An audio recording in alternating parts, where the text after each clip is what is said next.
Welcome, Ole Hovde, to the Take Flyt Podcast. Ole is founder of Switchback Foods, a smoothie mix company produced using real freeze-dried fruits and veggies. Ole, welcome. Hey, thank you, Ryan. Great to see you. Yeah, we met, a few months ago now, and we found common interest in healthy food and entrepreneurship, and we share the same barber, I believe. Yeah, exactly, right? Like, look at that. Yeah, we We're might be twins. brothers, like way down the line. Who knows? We just Except for you're probably that's probably like 4 days of facial hair. This is like a week, and you still can't see it. So I'm a little envious of that. Like, yeah. I wish I got hair here, right? I don't know. Hey, maybe my next life. We can all be wishful. Talk to us about Switchback Foods. What is Switchback Foods, and why is it so important to you? Yeah, Switchback is a company I founded 3 years ago. We're coming up on 2 years of actually selling the product. But we are what I would call like the only no BS beverage powder in the US. I mean, we are pure fruits and veggies, 4.5 cups per packet. All of it is freeze dried. We freeze dry it, we pulverize it, we pack it in little packets so you can eliminate the barrier to healthy eating when you have a busy life.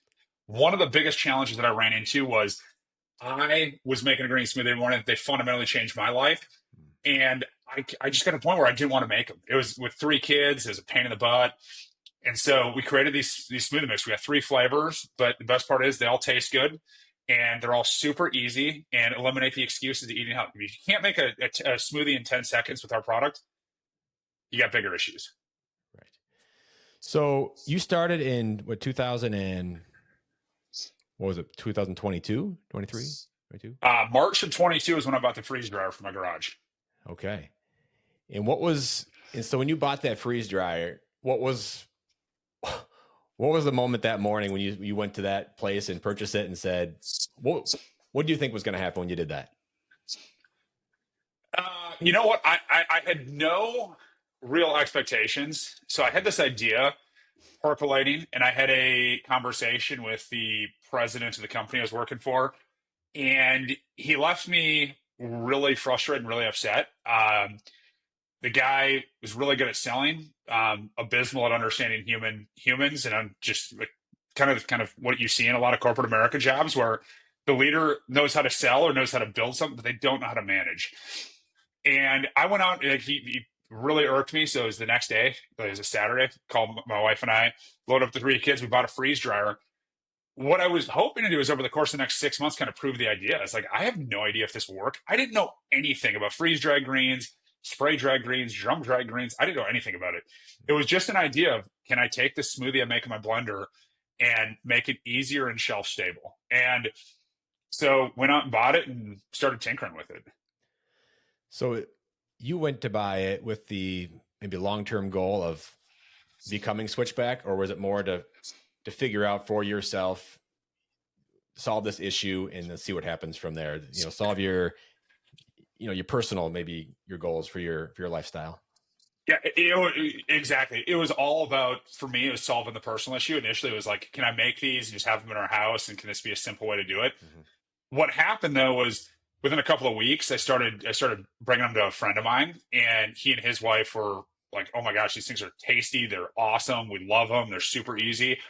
And it kind of started me down that path of, whoa, like maybe this is a business opportunity. And so I just kept freeze drying. I mean, every night I get home, I throw more stuff in the freeze dryer. You can run about 8 pounds, 10 pounds of food, which yielded about, I don't know, like half a pound, 3/4 pound after it came out of the freeze dryer. So, each time we do it, we'd end up with somewhere in the neighborhood of like 4 to 5 smoothies. Okay. So we were going through them pretty quick. So 15 pounds of fruits, veggies gets you 5 smoothies, you're saying? Yeah. Okay.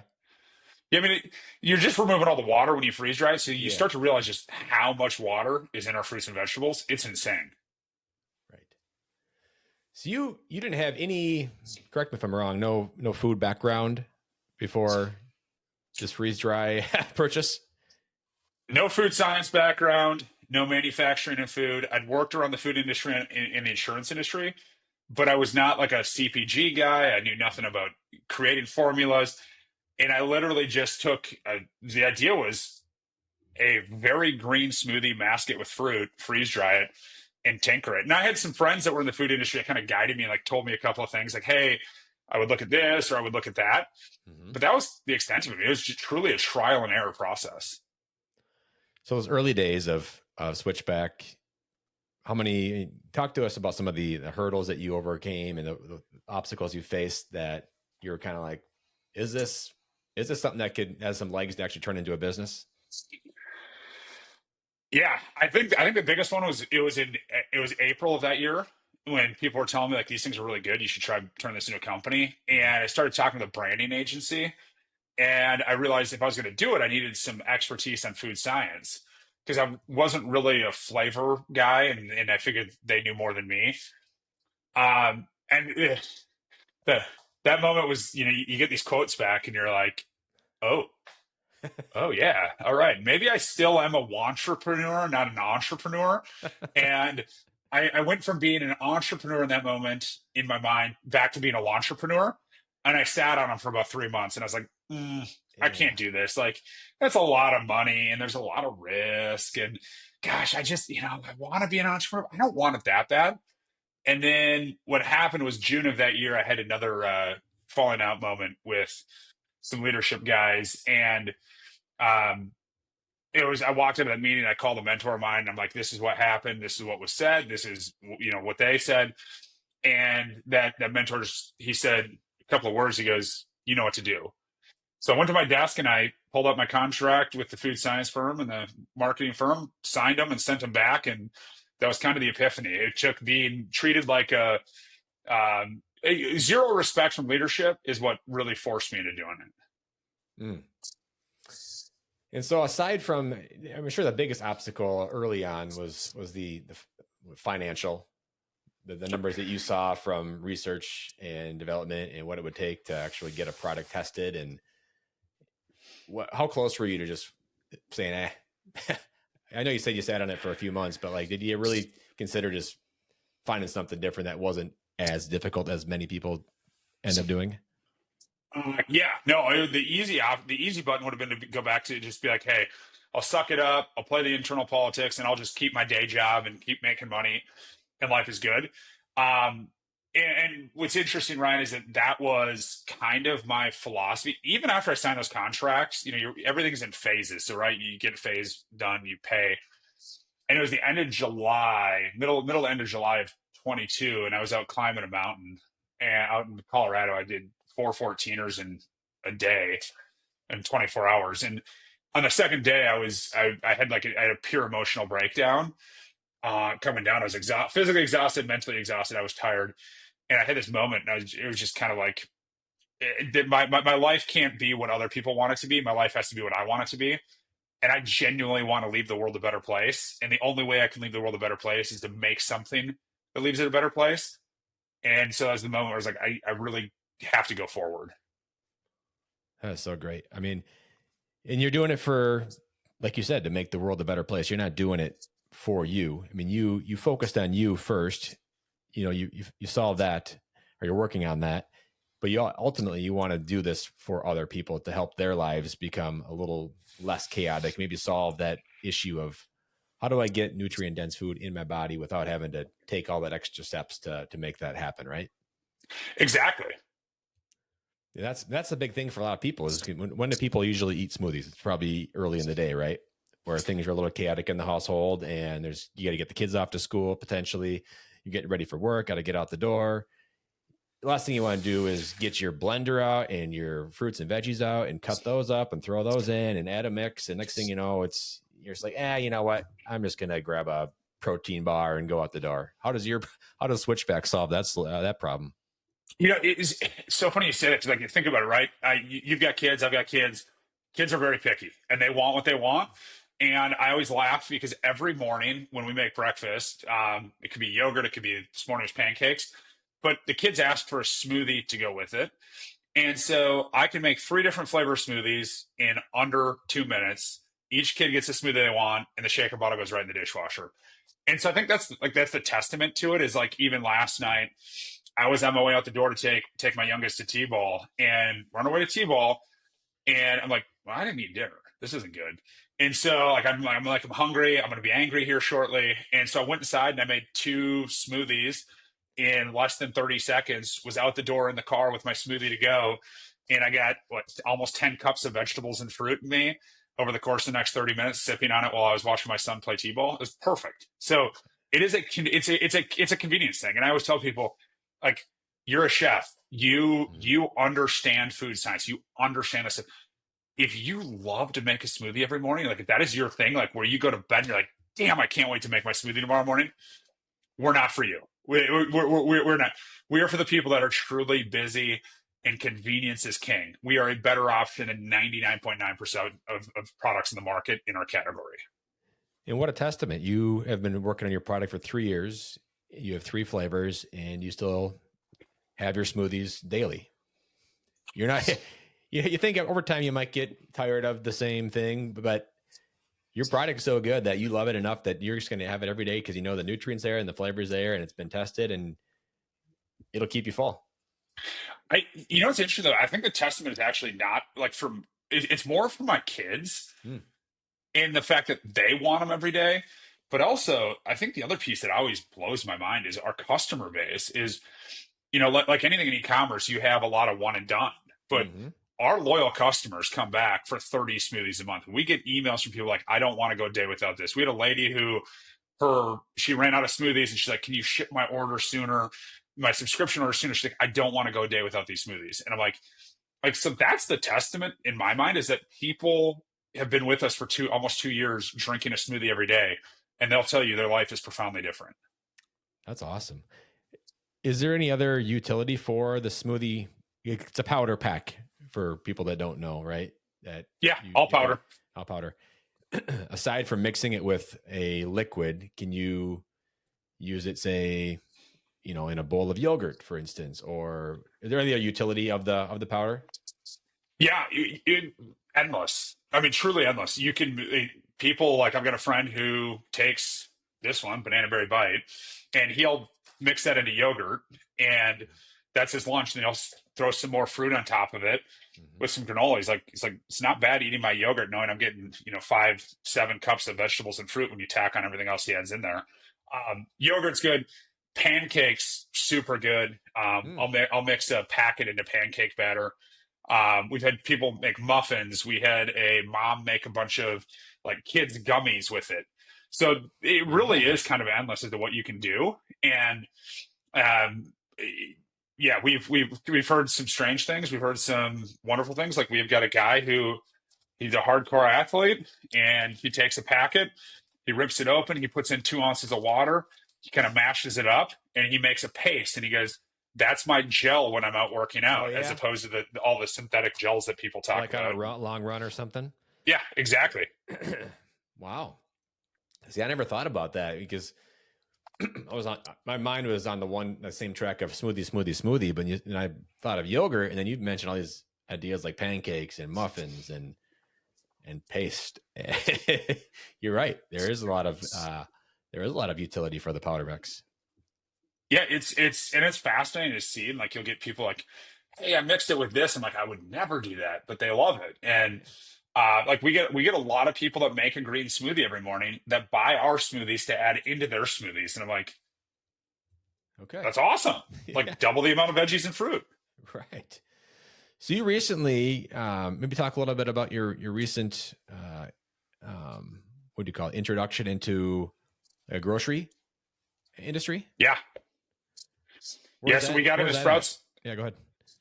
We're 36 days in Sprouts. The biggest challenge that we have, and if any of your listeners have feedback, call me, because we are trying to figure this one out, is where do we live, right? I always tell people, and I'm adamant about this, we as Americans don't need more supplements. We need more whole food. And the reason I say that, and before we get into Sprouts, and this is kind of the challenge, is supplements don't fill you up. I don't know. I mean, protein powder is technically a supplement, so yes. But when it comes to vitamins and minerals, the best way to get them is through nutrient-dense whole food. We are nutrient-dense whole food. And so we're not a supplement. We are not priced like supplements. But we're also not a juice. We're also not Crystal Light. So our challenge in retail has been so far, nobody knows where to put us. Like some of the best specialty retailers in America, like, we love your product, we love what you're doing, this is so cool. They have no idea where to shelve us. So we got enough sprouts to their innovation set, and so far it's been going fairly well. But the challenge that we're trying to do is, all right, that ends in the end of June. Now we need to figure out, where do we live in perpetuity in sprouts? You name the grocery store. Where do we go? Where do people look for us? That's the $1 million piece. So right now they have you in this innovation area, aside from along with other products that are they like yours, or are they very different? Extremely different. Okay. There are anything from, there's a kava drink, which, by the way, is unbelievable. It's like my new favorite thing in the world, called Lelo. Make an amazing kava seltzer to relax. But I mean, there's things from like True Beverages, Poppies in that set, to Siete Foods, to, it's kind of where they test new products, new flavors of big brands, right? So it's very specific. It's one shelf area, kind of everybody lumped in there. Yeah, I'm just trying to think off the top of my head where I would expect to see a product like yours in the store. My first instinct would just be the other packaging like yours is those grab and go kind of protein, right? Those little, whatever they are, like one packet of 30 grams of protein. That's the only other thing. And you're not doing it as a supplement. I have a feeling, Ryan, though, that's where we're going to end up. I have a feeling we're going to end up as a 10-count box in supplements, because the price point resonates in that space. Grab and go, we don't fit, because people don't think grab and go and mix. Ideally, if we can get there and we can educate the consumer, grab and go makes sense. Because if people understood the benefit of grabbing a 20-ounce bottle of water, drinking 8 ounces, 12 ounces, pouring a packet in and shaking it, because it shakes just fine as long as you have enough space, you're going to get exponentially more nutrients in your body than any juice on the shelf. And all the juices have been pasteurized or whether it be heat pasteurization, cold pasteurization, like you name it, it's all destroying vitamins and minerals. So I would love if we could get there, but we got a long way to go. So far, so good on the feedback from customers and the sprouts? Yeah, the feedback has been wonderful. I did 5 demos at Sprouts in Arizona. We got wonderful feedback. A lot of people were kind of blown away. They're like, wow, this is a really cool concept. I never would have thought about this. Our biggest challenge, though, is, what are you and how does it taste?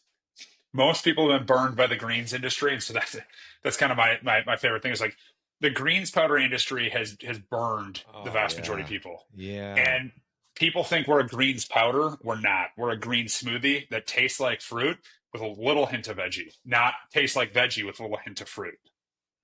Yes, that is a tough obstacle to overcome when the consumer has that kind of burned into their brain in a negative way, because I never had a good green, like, everybody, it sounds good in theory to have a green smoothie, but when you start eating it and trying to give it to your kids, it's like, what are we doing? I'd rather just eat a raw stick. I'd rather eat a whole bunch of kale or celery, Ryan, it was funny. I was looking at reviews that were coming in. Some lady reviewed her product. She goes, "I've tried dozens of green smoothies. It's the only one that doesn't make me want to throw up." And I was like, "That's a win, right?" Like, and she gave us a 5-star review, and she keeps coming back to buy more. But it's so funny because it's true. Like, you drink a green smoothie. I'm not drinking a green smoothie for the fruit. I am drinking a green smoothie. When I would make my green smoothie in the blender at home, some days I would forget to add something, and it was very green. Yeah. And I kind of chugged it, right? Like, for me, it's, I want something that's going to fill me up. Yep. But I also want something that's going to give me the nutrients I need.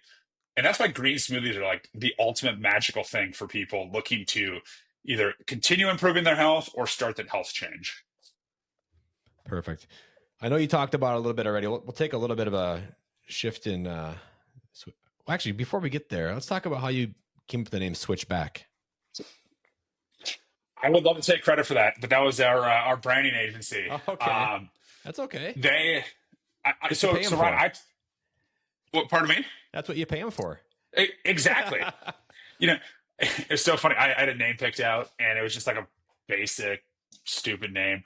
And they're like, "Hey, we don't like your name." I'm like, that's cool. I'm like, "Can we rename it?" I go, "Sure." And I told them, like, here are my parameters. It can't be like Green Delight Smoothie Company, right? Like, because like that's just stupid. And then I didn't want something that was like a bunch of made up letters, like you see on Amazon, where it's like YLBJ Smoothie Company. Like, dude, that's clearly not an American company, and I'm not going to trust it. So I gave them I wanted something that would resonate. I wanted something that was meaningful and something that had meaning behind it. And so they came back. They started with, I think, 6,000 names, whittled it down to 7, mostly based off of internet domain availability. Okay. And then Switchback was what I liked. Number one, something about the tiger with wings really got me excited.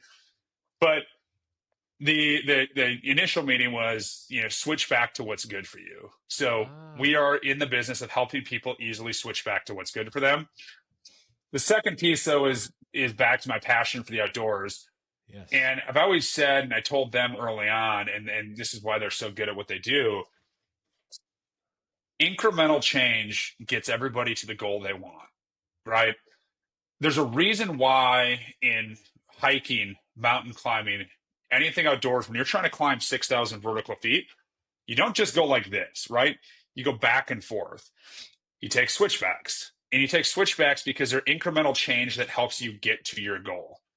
Now, you could go straight for the top, but that's the greens industry, right? That's the greens powders. That's the magical elixirs. Who someone goes out there, they buy it, they drink it for 6 days. It's disgusting. It doesn't taste good. They don't feel the effect. So they throw it in the trash and they're done. And now they're back to zero.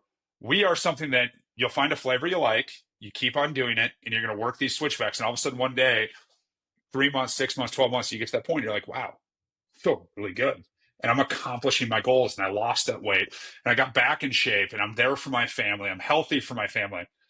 And so really two different meanings to the idea, but like switch back to what's good for you. And also, if you have a goal that you're trying to get to, it takes switchbacks to get there. Oh, I love that. My thought was because you told me the story before about your climbing, and my thought was switchback. I didn't think about switchback to what's good for you. Is that a slogan that you guys have, or is that just where the name came from? As every small business will attest, our slogan changes on a day-to-day basis. We should probably run with that more frequently. We are, more often than not, we use drink more plants. Mm-hmm. But switch back to what's good for you would be a really good tagline. We should test that in some social media. Maybe you'll get a royalty here. I like it. It's catchy. It really captures your imagination and kind of thinks about where you're at in your life, your food journey. So I think, yeah, go for it, man. Switch back to what's good for you. And as we all know, entrepreneurship isn't it's not a straight path, as you've found out. And that's that's exactly what that is. You have tons of setbacks, I'm sure, along the way, and you have to find ways to overcome them and endure and get to the next checkpoint in your life. And talk about, I know you talked about a little bit, you alluded to it, but I want to hear about your Take Flyt moment in your life when you really said, you know what, the life that I'm currently living, it's not going to be forever for my family, and I need to make a change, whether it's for yourself or for your family or for both. Kind of walk us through that, because people need and want to hear kind of the inner workings of your brain when you're going through those days or months at your old situation before making the choice to venture on into Switchback. Yeah, Ryan, it's kind of a funny journey, because it all started. If there are women that listen to this, they're probably going to want to reach and slap me, or they're going to think of their husbands when someone says this. But my wife was in the hospital. We were in the hospital, and with our third and final child, and my wife is, being induced, and I look at her and I go, I need to go climb a mountain. And she's like, okay, shut up. Like, just whatever, go do it. And I decided right then and there, I was like, I got to start chasing my dreams and what I want to do. And fast forward 7 months, and I'm out in Colorado. I'd gone through the Switchback endeavor. I decided I was going to do it, but I was still very timid and very hesitant. I was afraid of failure. I was afraid of what people would think of me if I failed. I was afraid of losing money. I mean, the list can go on and on and on. But I like many kids, guys, gals, grew up playing sports. And you think back to playing sports, in particularly high school sports, and coaches were really shitty. I mean, they were dumb. And they would tell you you're weak. They would tell you you can't do this. Like it was like reverse psychology, but they don't realize that psyche at that time, building that child up is like it's probably the worst thing you can do because like you start to internalize this. You start to think, well, yeah, I am weak. Yeah, I am this. Yeah, I am that. And then on top of that, I think about being a kid. I've always loved to talk to people, and like everybody when I was a kid would always tell me, "You're a sales guy. You're going to be a sales guy. You're going to be a sales guy." And you hear it enough from people, and you start to think, "Well, that's all I'm going to be. That's all I am. I'm just a sales guy." And the reason I say that is throughout my career, I was in sales. I made good money, had a decent life, but I was never really fulfilled. Like there was something in me that was just yearning to come out. And as I was going out to Colorado to do a climb, to do a couple of 14ers to get prepared to go to Mount Rainier, day one was I didn't give myself enough time to act. I gave myself 12 hours at altitude, and then I did DeCalibran, which is 4 14ers in one shot. And then I drove around the mountain range. And the next day, I go out and I'm going to climb Mount Harvard. And I'm climbing Mount Harvard, and I remember thinking like, I was just above the tree line and I was just exhausted. I was tired. I felt like crap. And I go, if you turn around, nobody's going to know that you didn't make it to the summit. You can tell everybody you made it to the summit. But something in me changed. And it was like, no, like all you got to do is get that next 100 feet. All you got to do is get to there, take a break. Get to there, take a break. I ended up making it to the summit. I was super ecstatic. And on my way down, I stopped at a little creek and was getting some water. And there was some pika running around. And I literally, all of a sudden, like I looked up at the clouds and the mountains, and I just started crying. And I'm like, I was like, what is going on? And I just kind of let it happen. And what I realized in that moment was everything that I've done in my life is for other people. I went into sales because other people told me that's what I should do. I went into sales because people told me I could make a lot of money. I played sports because that's what my siblings did. I didn't do things because people told me it's dangerous, it's unsafe, it's expensive, it's this, it's that. I let everybody guide me except for me guide myself. And I sat there for a good 15 minutes just crying, thinking about this. And I don't like this perspective. The only way I can tell was like my life was a lie. Everything I'd done was essentially a lie. It wasn't me. It wasn't what I was passionate about. It wasn't what I loved to do. It wasn't what I wanted to do. Like I grew up playing hockey. I don't care about hockey. I literally care zero. Like people are always like, oh, well, did you see the game? No, I don't care. I literally don't care. Now you can ask me what happened, what's going on the Himalaya right now, how many teams are pushing for the summit. Like that's exciting stuff. And so I got up and I started walking down, and I remember I got to the car and finally got back to cell phone land. And I called my wife and I'm like, honey, like I have to go all in on Switchback. Like it's what I want to do. And I need to go all in on climbing. And what I realized in that moment was I was stronger and tougher, more strong and more tough mentally and physically than I ever gave myself credit for. Because again, I'm probably sound jaded, but like you think of corporate America, like everyone wants to tell you what you do wrong. Nobody wants to uplift you and actually like make you run through walls. It's like, oh, you're weak. Oh, you didn't do that. Oh, what's wrong with you? And so it was a month later, I was out on Mount Baker and Mount Rainier. And Rainier, we had a long day getting to the summit. We got there, and I remember getting back to my tent that night down at the high camp, and I was tired. My feet were soaked. It felt like my feet were like in like a pool because I was sweating so much. I mean, it was a very warm day. Mm-hmm. And I remember sitting there with the same feeling, but this time it was amplified. I'm like, holy crap. I just climbed Mount Baker and Mount Rainier in 4 days. And I did what, thousands of people go up there every year, but like I did something so tough that requires such mental fortitude when I wanted to quit, when we were near the summit, we were on a ridge line. You're looking down, and there's a 100-foot, 200-foot drop on your left, 200-foot drop on your right. You're walking this narrow little piece of glacier. Like, if I can do that, Yeah. I can sure as hell start my own business. Wow. And so it was that realization that I'm tougher mentally, I'm stronger mentally, physically. I don't think it matters in business, right? But like, something unlocked in that moment where I was like, I have to go do this. And so I did. And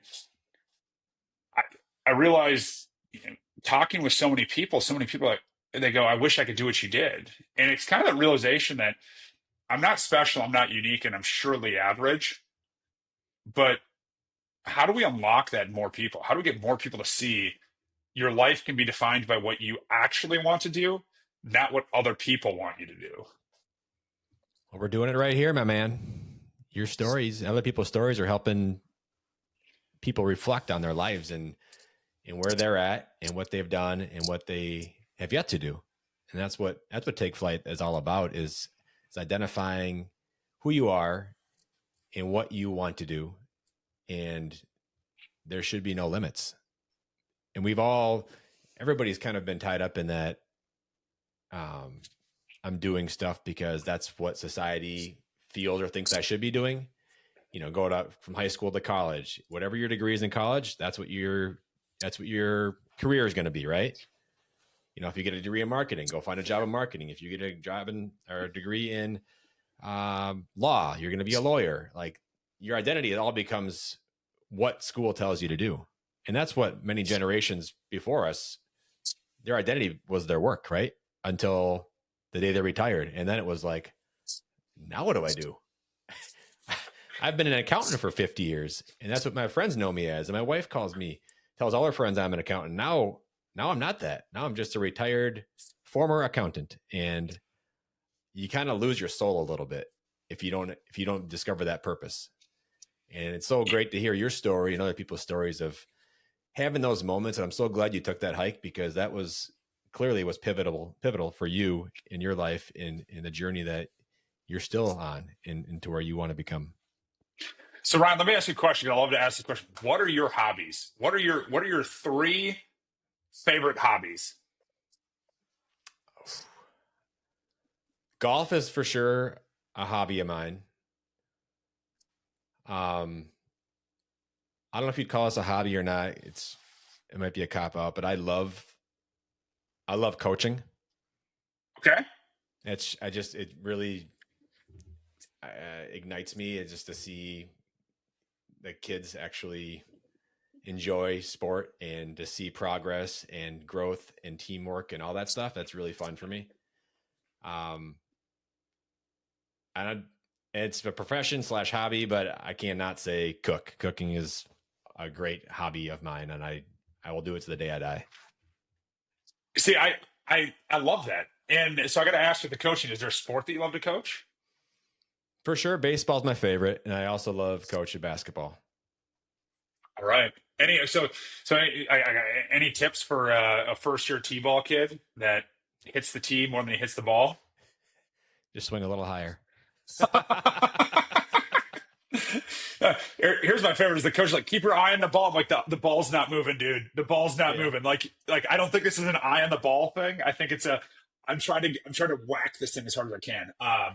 No, I love asking that question, right? Because when you talked about something that's hit so close to home, and I think it was probably something that spurred me to go out and do what I want to do. But when I was in insurance, I networked with hundreds, maybe 1,000 executives over the course of 10 years. And I would always ask people, one of the first questions I'd ask is like, what are your hobbies? What do you love to do? And it would shock you, maybe it wouldn't, how many people go, I love solving complex balance sheet problems. I love solving complex problems. Like, that's not a hobby, that's a job.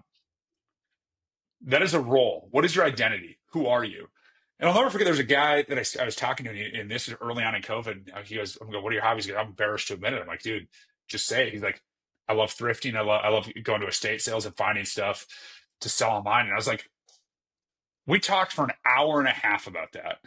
Because I was like, whoa, like, how cool is this? And like, what's your favorite find? All this. But we all have to realize there's something so much more. Like, yes, we all need to make money to pay the bills. But what are we paying?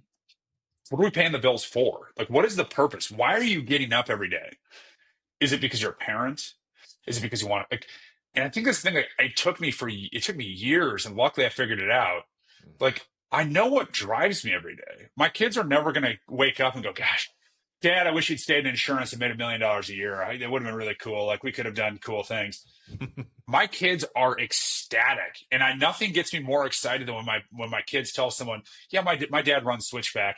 Yeah, they don't make a lot of money yet, but he sells smoothies. And I'm like, they're passionate about it. Like, my son is so passionate. So He's like, hey, my dad's trying to make people healthy.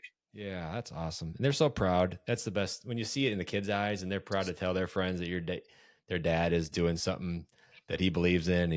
And the kids are all about it. That's enough to give you, make you wake up every day and do the thing you're doing.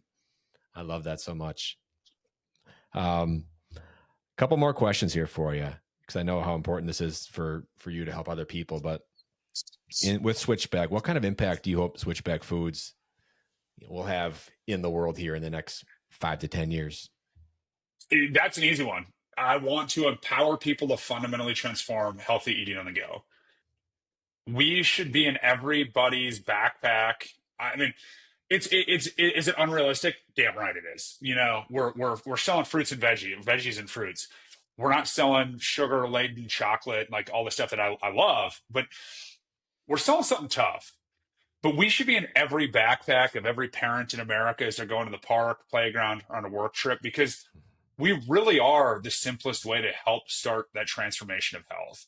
We got a major problem in this country. I don't care if you're going to ban food dyes, you're going to ban whatever. It's not going to change anything, right? Food needs to taste good, and it needs to be accessible and easy. Let's be real. How many nights are you running out the door to try and get to an event with your kids with minimum amount of time? Or how many mornings do someone oversleep, or you're trying most mornings and evenings? Right? Like, that's us. And so empowering people to take control of their health with a fundamental change, that will be the win. And I don't need to be $100 million company. I just need to find our tribe of a couple thousand people, and hopefully they understand the value we deliver. I love that. Final question here. So someone's out there looking to take flight and is apprehensive and had those fears that you had of worry, of fear of failure, all that stuff. What would you tell them as they're standing there thinking about, should I or should I not? Aside from the financial part of it all, I want to know, take the leap or don't. So take the leap. And I'm not a huge fan of Tim Ferriss in his podcast anymore. But back in the day, he had a great podcast where he talked about it. And he talked about, like, what's the real risk? He goes, this is the greatest country in the world to fail in.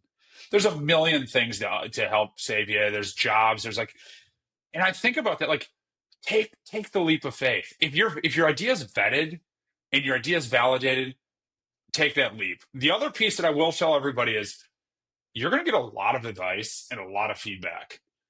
And it pains me because I'm an obstinate human, but, like, listen to it. I think, you are not unique in the sense that you want to go start a business. And that was in our firsthand experience.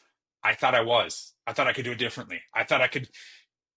Turns out they're just basic rules business has to play by. And you got to put in the repetitions. Go do it.